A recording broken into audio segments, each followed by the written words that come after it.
যদি আপুনি 90 দশকত জন্ম লাভ কৰিছে 90 পৰা 2000 চনৰ ভিতৰত তেনেহলে নিশ্চয় আপোনালোকে বাল্যকালত এই পদ্ধতি এই কাহিনীটি পঢ়িবলৈ পাইছে সো আজি মই এই কাহিনীটিৰ জৰিয়তে কিছু এটা কথা মানে এই ভিডিঅ'ৰ জৰিয়তে ক'বলৈ আগবাঢ়িছো সো বলক আমি আমাৰ সেই বাল্যকাললৈ অলপ আগবাঢ়ি যাওঁ আজি আমি আহি বহু বছৰ হ'ল আকৌ আমি এই বাল্যকাললৈ আমি আগবাঢ়ি যাবলৈ মানে এই ভিডিঅ'ৰ জৰিয়তে আপোনালোকক মই সেই বাল্যকাললৈ লৈ যাব খুজিছো সো আজি এই কাহিনীটো প্ৰথমে কাহিনী আৰম্ভ কৰাৰ আগতে আপোনালোকে এই ফটোখন চাই লওক এই ফটোখন দেখা পোৱাৰ লগে লগে আপোনালোকে নিশ্চয় গম পাইছে মই কোনটো কাহিনী ক'বলৈ গৈ আছো আপোনালোকক নিশ্চয় এই ফটোবোৰ দেখি আমাৰ সেই বাল্যকালৰ সৰু সময়ৰ আমাৰ কিতাপৰ কথা মনত নিশ্চয় পৰিছে এটা গাঁৱত এটা গৰখীয়া ল'ৰা আছিল সেই গৰখীয়া ল'ৰা সদায় পাহাৰৰ ওচৰৰে পাহাৰৰ নামনিত সদায় গৰু চৰাবলৈ গৈছিল সেই গৰু চৰাবলৈ গৈ থাকোতে তাৰ এদিন মনত বেয়া কিবা বুদ্ধি পাঙিলে সেই বেয়া বুদ্ধিত কি চিঞৰিবলৈ আৰম্ভ কৰিলে বাঘ ঐ বাঘ মোক খালে ঐ গৰু খালে আমাক বচা ক'ত আছ কোনে এই হেনেকৈ চিঞৰোতে সেই মানুহবোৰ মানে গাঁৱৰ মানুহবোৰে য'ত যেনেকৈ মানে দা লাঠি জুং যি পায় তেনেকৈ বাঘ খেদিবলৈ আহিল যেতিয়া বাঘ খেদিবলৈ আহিল তেতিয়া মানে সেই গৰখীয়া ল'ৰাটোৱে হাঁহিবলৈ আৰম্ভ কৰিলে আৰু সেই গাঁৱৰ মানুহবোৰৰ বহুত খং উঠিল আৰু তাক গালি খাপনি কৰি ঘৰাঘৰিকৈ গুচি গ'ল আকৌ কেইমাহমান পিছত আকৌ তাৰ হেনেকৈ বেয়া বুদ্ধি ওলাল সেই তেতিয়া আকৌ সি চিঞৰিবলৈ ধৰিলে যে বাঘ আহিল বাঘ গৰু খালে বচা ঐ বচা কোনে ক'ত আছ হেনেকৈ আকৌ চিঞৰিবলৈ আৰম্ভ কৰিল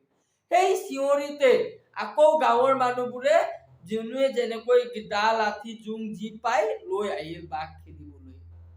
সেই বাঘ খেদিবলৈ আহোতে মানুহবোৰক দেখি সি হাঁহিবলৈ আৰম্ভ কৰিলে আৰু তেতিয়াও সেই মানুহবোৰে তাক মানে গালি খপনি কৰি গুচি গ'ল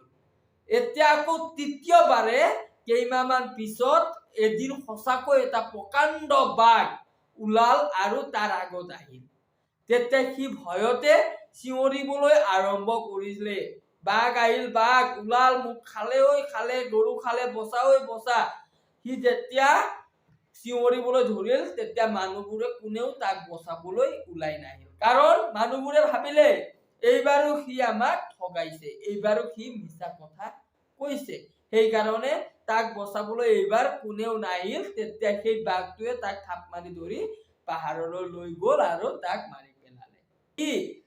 মানে যেনেদৰে মানুহক ঠগাইছিল মিছা কথা কোৱাৰ বাবে তাৰ পৰিণামটো এদিন এনেকৈ সি মৃত্যুমুখত পৰিব লগাত পৰিল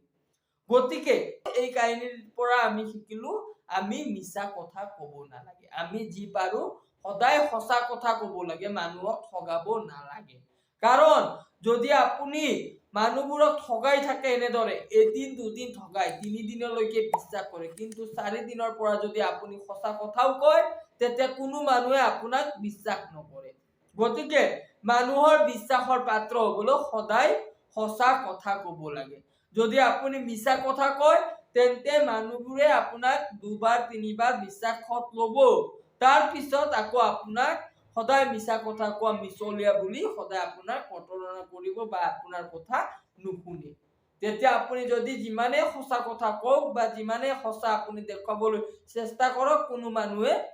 আপোনাক বিশ্বাসত নলয় গতিকে সদায় সঁচা কথা কোৱাৰ চেষ্টা কৰিব লাগে মিছা পাৰিলে একেবাৰে ক'ব নালাগে মানে এই ভিডিঅ'ৰ জৰিয়তে আপোনালোকক সৰু কিবা এটা শিকাবলৈ মই যত্ন কৰিলো আজি ঘপকে মোৰ সেইটো মনত পৰাৰ কাৰণে আজি এই ভিডিঅ'খন সেই ক্ষেত্ৰত মই বনাবলৈ বাধ্য হৈ পৰিলো সো যদি আপোনালোকক মোৰ এই ভিডিঅ'টো ভাল লাগিছে তেনেহলে ভিডিঅ'টো লাইক কৰিব কমেন্ট কৰিব আৰু লগতে আপোনাৰ লগৰবোৰৰ মানে এইটো ভিডিঅ'টো শেয়াৰ কৰি দিব যাতে তেওঁলোকৰো সেই বাল্যকালৰ কথা এই ভিডিঅ'ৰ জৰিয়তে মনত পৰে আৰু লগতে মোৰ চেনেল ৰিখিৰাজ শৰ্মা সাবস্ক্ৰাইব কৰি ল'ব বুলি আশা ৰাখিলো আকৌ লগ পাম এনেকুৱা ধৰণৰ আন এক ভিডিঅ'ৰ সৈতে ধন্যবাদ